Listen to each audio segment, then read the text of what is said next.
Aujourd'hui, j'ai 30 ans et je connais beaucoup de choses sur l'argent, beaucoup plus que ce que je connaissais quand j'avais 18 ans à vrai dire. Et pourtant, il y a vraiment 10 choses essentielles que j'aurais adoré connaître dès que j'avais 18 ans. Alors si t'es jeune ou moins jeune d'ailleurs et que t'as pas forcément toutes les clés financières que tu voudrais, je vais te donner dans cette vidéo les 10 choses essentielles que j'aurais aimé savoir sur l'argent le plus tôt possible. La première chose, c'est qu'avoir un bon salaire, ça veut pas dire être riche. Le truc quand on est jeune, c'est qu'on pense que quand on sera grand pour être riche, il faut qu'on fasse de grandes études et qu'on ait un emploi très bien rémunéré, être haut dans l'échelle hiérarchique, etc.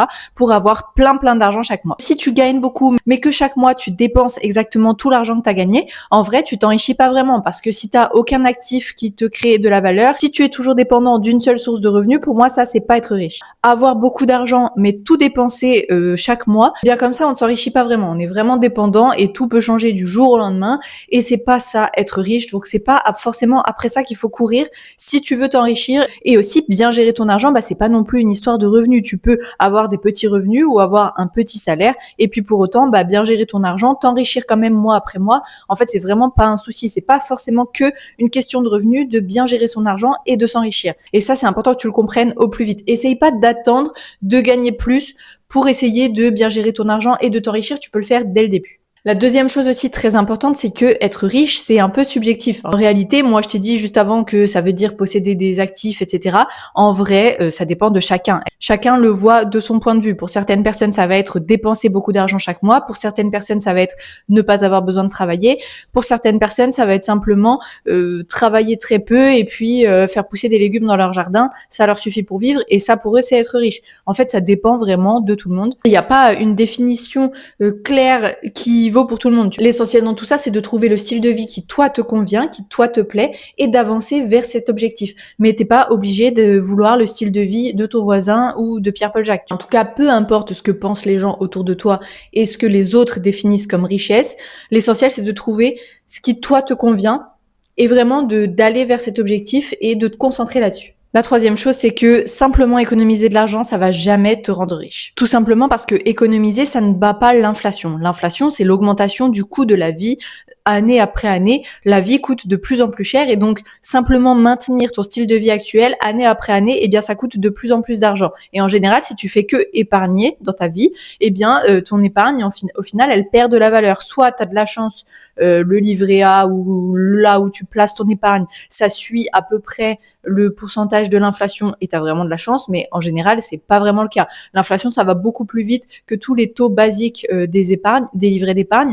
Donc, il va falloir, pour battre l'inflation et pour simplement juste maintenir ton style de vie et donc garder vraiment ton argent équivalent, il va falloir investir un petit peu. Puisque donc ton épargne, elle perd de la valeur année après année. Donc là, c'est essentiel de commencer à se mettre à penser à l'investissement parce que l'investissement, c'est mettre ton argent dans des choses qui vont te rapporter plus. Alors bien sûr, c'est plus risqué parce que ça va avec. Plus le rendement potentiel est élevé, plus le risque est élevé. Mais c'est uniquement comme ça que tu vas pouvoir maintenir ton style de vie, peut-être même augmenter ton style de vie et t'enrichir si les rendements sont supérieurs à l'inflation, par exemple. Le but ici, c'est vraiment donc de faire travailler ton argent, pas simplement le mettre de côté et le stocker, mais le mettre de côté et le placer dans un endroit où il va pouvoir fructifier et se multiplier pour que tu puisses avoir encore plus d'argent. Et aussi, ça va avec, mais si tu veux vraiment devenir riche beaucoup plus que ton train de vie actuel, en tout cas, si tu as un salaire, admettons, un peu bas et que tu veux devenir giga riche, ça va pas être simplement en économisant et même pas forcément simplement en investissant que tu vas réussir,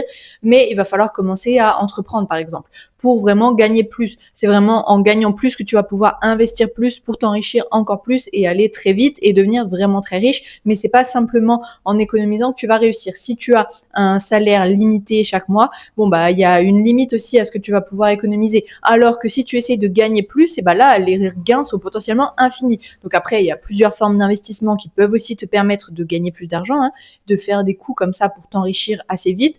Mais en tous les cas, il va falloir chercher à gagner beaucoup plus si tu veux t'enrichir vraiment beaucoup. La quatrième chose, c'est qu'en investissement, le temps est beaucoup plus important que la somme que tu peux investir. L'essentiel dans l'investissement, c'est qu'il faut commencer à investir le plus tôt possible. Donc, si tu le peux, commence même à investir dès tes 18 ans, c'est vraiment super important. Il faut vraiment bien sûr que tu te renseignes, que tu t'informes et tout, parce qu'il faut pas mettre ton argent n'importe où et il faut comprendre là où tu mets ton argent. Mais le plus tôt tu investis ton argent et le plus tu vas gagner d'argent. Je te donne un petit exemple. Donc, si à partir de tes 18 ans, tu commences à investir 100 € par mois en bourse, je vais prendre un taux de 7% par an, ce qui paraît cohérent par rapport à la moyenne des années passées, eh bien à tes 50 ans, tu auras 132 000 euros. Alors que si tu commences seulement à 28 ans, donc seulement 10 ans plus tard, mais que tu investis 200 euros par mois, donc le double, eh bien à 50 ans, tu auras seulement 117 000 euros. Donc là, tu vois que 10 ans plus tard, même si tu mets le double, c'est encore pas suffisant pour rattraper tout le temps que tu as perdu, entre guillemets, pendant les 10 premières années. Donc c'est pour ça que je te dis que c'est très important. Les intérêts composés, ça peut fonctionner très très vite. Simplement, il faut commencer le plus tôt possible. La cinquième chose, c'est qu'il faut que tu penses à ta retraite dès maintenant. Je sais que ça a l'air chiant de penser à la retraite alors qu'on est jeune, mais la réalité c'est qu'il y a de très fortes chances, en tout cas si t'es en France, moi perso je crois pas qu'on va avoir une retraite. Après on verra, hein, mais je pense pas qu'on va avoir une retraite tout frais payé par l'État. Je pense que l'État va être dans la mouise bien avant.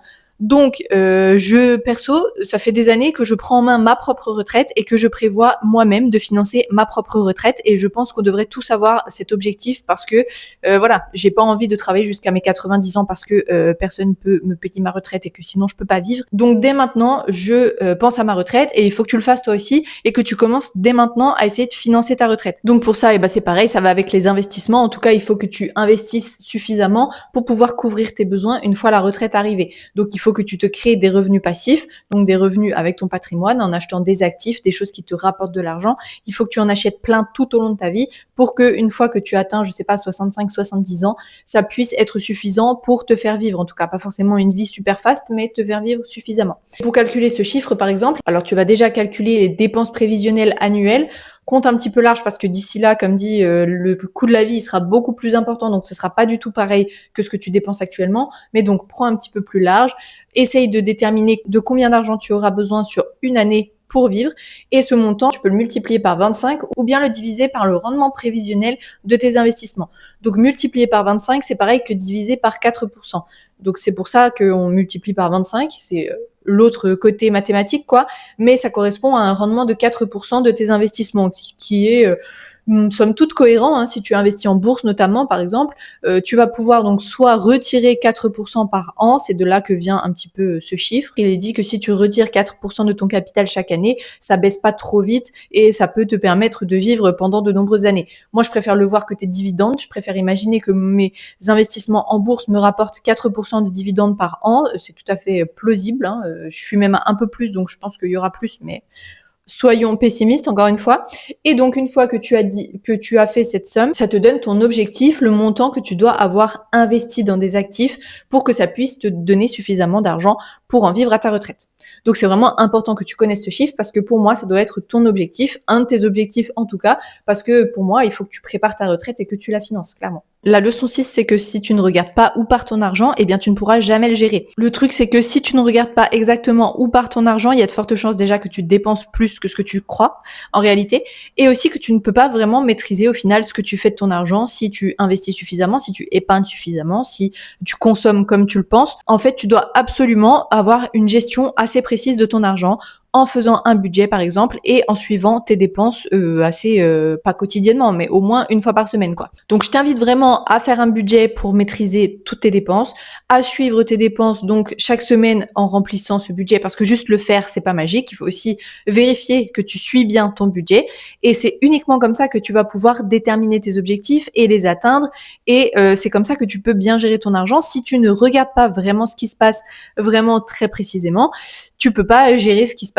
et ton argent, il part un peu où il veut, quoi. Donc, pour bien gérer tes finances et atteindre tous tes objectifs, il faut vraiment que tu fasses un budget et que tu suives tes dépenses. Si tu as besoin d'aide avec ça d'ailleurs, tu as le lien de mon livre dans la description de la vidéo. La méthode complète pour bien gérer ton argent, ça va t'aider, comme son nom l'indique, à apprendre à bien gérer ton argent, te faire un budget qui te correspond et pouvoir épargner et peut-être même commencer ensuite à investir sans pour autant te frustrer.